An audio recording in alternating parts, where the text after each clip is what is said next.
I have just learned Korean in 5 days with 5 minutes of studying every single day.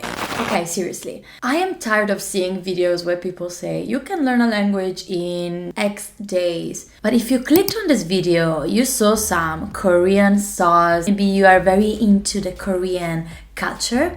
I have learned something without opening a single book, without studying grammar, without studying vocabulary, just from watching Korean shows. And today I want to teach you how this can be helpful for any language. We get to a very interesting point in the video. If you don't know me, I'm the kind of person who doesn't truly love to waste time. And even when I enjoy myself, for example, by watching a TV show, a movie, listening to music, something I've always done is trying to make that also productive. And the biggest excuse I've ever used was I watch English native speakers in TV shows so I can improve my English skills. But you get frustrated, and a lot of people say, watch TV shows, learn a language, and I say it too. You want to understand the characters, understand the plot, and instead you try to understand what they're talking about. You're stressing too much over what they're saying, what vocabulary they're using, and you say, I can't follow up. You turn on the subtitles, and then you find yourself reading and not watching the TV show. And maybe you're even reading in your own language. So you say, okay, why not just put my own language and end this here? Because it really makes no sense. So you end up watching a TV show. What? So you started watching a TV show maybe for fun, and you end up dissatisfied, confused, and you watch it in your own language. The first question here, why with English we want to really learn the language? But when it comes to Korean, for example, I have never felt the pressure of learning the language I was watching. So I was watching these dramas for the plot, and I could go extremely well with the Italian subtitles. I don't stress too much about the language because I have no knowledge about it. Zero. Instead, for the English language, we're constantly surrounded by English language. We're constantly trying to learn English because there is also this kind of pressure. And maybe I'm also guilty of that. There's all this content. You need English, you must learn English. It's your duty, it's your responsibility. You can't do anything without English. But when it comes to entertainment, sometimes we shouldn't be so stressed about it. Not every single moment must be focused on learning. That's something which I had to learn. When we watch a TV show, it's not an educational type of content usually. A TV show, a movie is usually meant for English native speakers. Now in our modern world, it's not the only possible audience because people who speak English as a second or third language, it's the biggest number of all. And that's why the industry is booming, because so many people can understand English. So we have extremely high expectations about English TV shows. We want to learn English by watching people speaking their native language. I have never set this type of goal when it comes to Korean because I have never touched a book. I have never studied Korean background. I have never even thought about it. And so I started to watch these shows out of boredom because I was interested, because the characters are endearing, because I found a very interesting plot. And then I entered this kind of vicious circle of watching K-dramas because their plots are very intriguing. I became interested in learning Hangul, which is the Korean alphabet, which I did out of nowhere. But the insane thing is that I started to notice some patterns, some things which were happening in these dramas, some words, some expressions, some attitudes. Even though this is a language I have never approached, I suddenly, after some hours of listening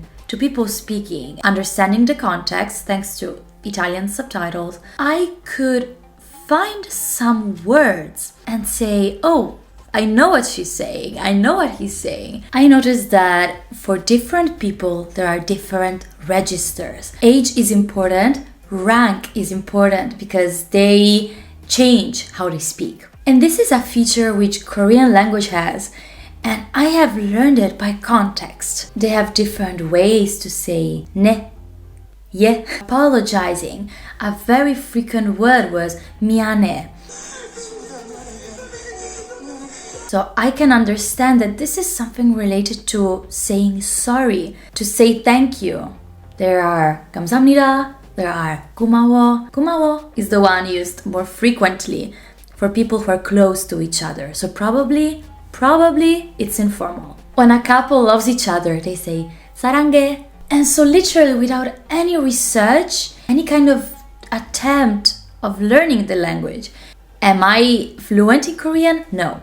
But the thing is, it was completely obscure to me. It was completely obscure. I had zero knowledge. Sometimes when we watch TV shows, we expect to decipher every single word. And for example, for Korean, it would have been impossible for me. So I imagine the situation of a person who is starting English and wants to watch a TV show to learn English.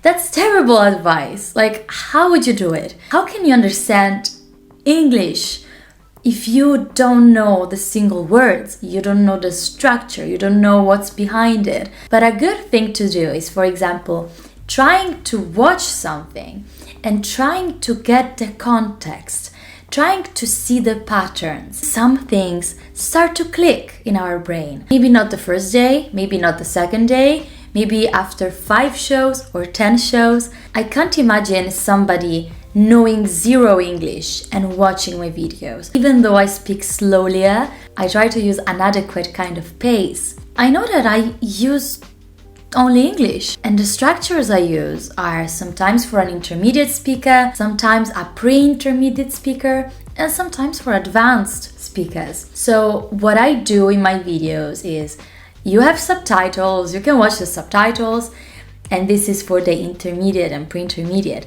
And you can also learn some vocabulary. On the bottom left corner, I put these pop-ups, usually 3, 4, 5, 6 in every video. And I put these so maybe you will not remember all the sentences I said, you will not remember or understand every single thing. But there are those 4, 5, 6 words, phrases, idioms, expressions, which you can try to take notes of or remember.